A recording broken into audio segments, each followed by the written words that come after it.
Hello everyone, I am Vishal, a fourth year PhD student in human centered computing at Georgia Tech.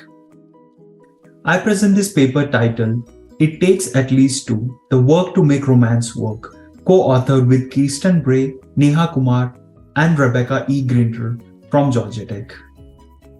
Human computer interaction researchers have been studying opportunities and challenges to digitally mediated work, such as gig work. More recently, there is an increased focus on self-employed workers, such as content creators and creative entrepreneurs.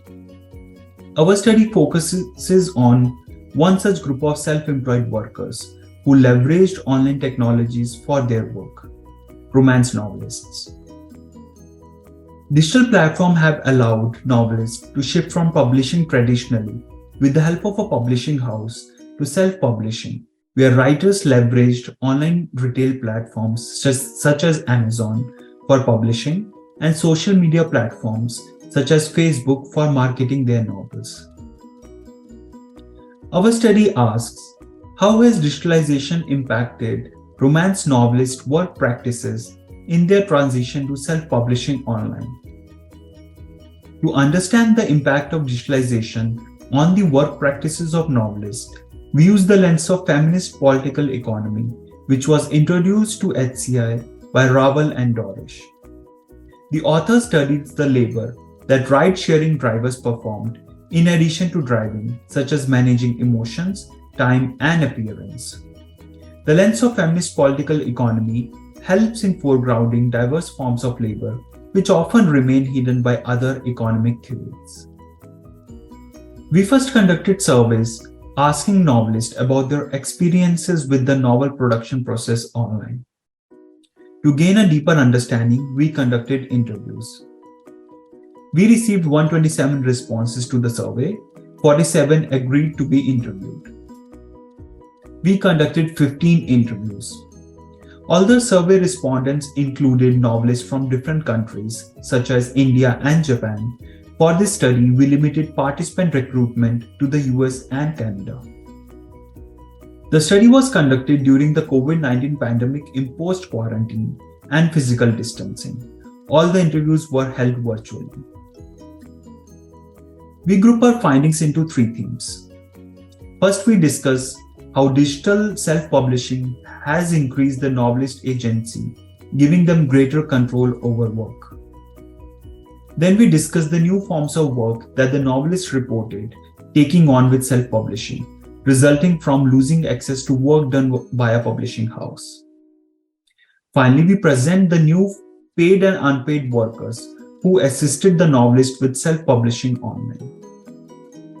Participants described digital self-publishing as providing more control over their own work, breaking it into four types of agency: managerial, creative, financial, and informative. The managerial agency was the ability the novelist gained to make an independent decision about their novel production process, which was not the case when they were working with publishing houses.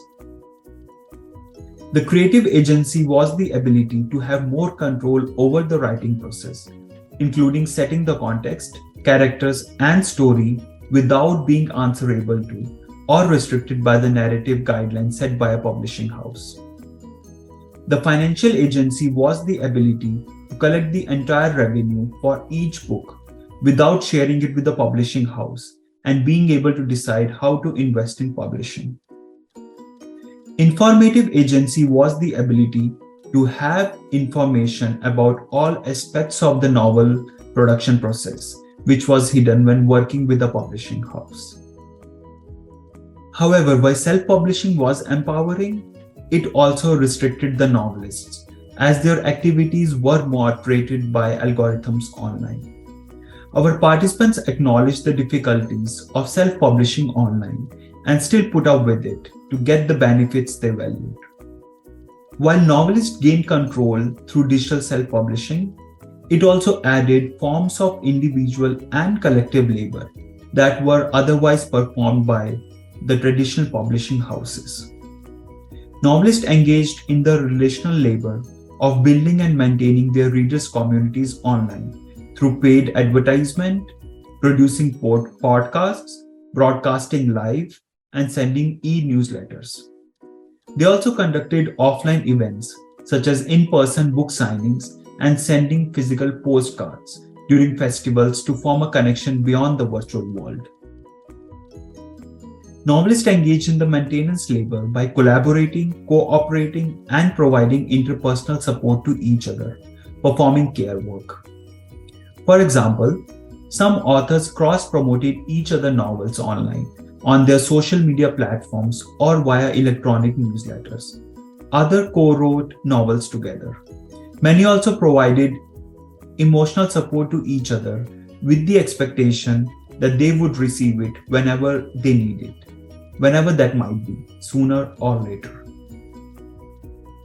Novelists also performed identity labor of maintaining their personal and novelist identity online. All authors use pen names instead of their real ones to avoid the stigma associated with writing romance, which is often referred to as trashy or illegitimate work. The authors did not want their family members and friends to know that they were writing romance. Writers of color used white-sounding, middle-aged, female pen names to hide their real identities, as the readers expected their writers to be like them, white and female. Finally, we found that new workers emerged who assisted the novelist with self-publishing online. Some workers were hired to perform a gig, for example, cover designers or editors, while others provided unpaid assistance. Unpaid workers included the novelist's family members and friends who helped them navigate online systems. Unpaid workers also included readers who helped the novelist with editing their novels, reviewing the storyline, and creating attention for novel releases via social media. The labor that readers performed was compensated as they received early drafts of the novels before they became publicly available and get to be a part of the writing process. Now, discussing our findings and situating them in SIGCHI scholarship on digital work, our study suggested 4 implications for designing worker-centered labor platforms towards a more sustainable, collective, and inclusive future of work. These implications are facilitating integration and intermediation, foregrounding algorithmic moderation, supporting post-capitalist values, and addressing identity-based marginalization. Due to the limited time availability, we briefly discuss the implication of supporting post-capitalist values. We request the viewers read our paper to know more about the design implications. Work digitalization may introduce new forms of labor. For novelists, they conducted relational labor of building stronger connections with their readers, maintenance labor of collaborating, cooperating, and providing interpersonal support to each other, and identity labor of managing their identities online. The design of digital labor platforms could consider how to support such diverse forms of immaterial labor that workers perform online, both individually and collectively. We noticed that the competition among authors was much less pronounced than what traditional economic perspectives might suggest. The authors helped each other. They cooperated and coordinated rather than competing. Specifically, their acts relied on reciprocity, that is, looking out for each other while trusting that they would receive the same help in return when needed. This value of reciprocity challenges the neoliberal discourse of individual success via competition. This poses a speculative challenge to designers to design labor platforms beyond supporting communities and workers that are primarily using technologies for money making. Designing for mutual aid and reciprocity requires us to form a much deeper understanding of rewards and incentives that could help us design alternative future of work in which digital workers are less vulnerable and isolated. And with that, thank you.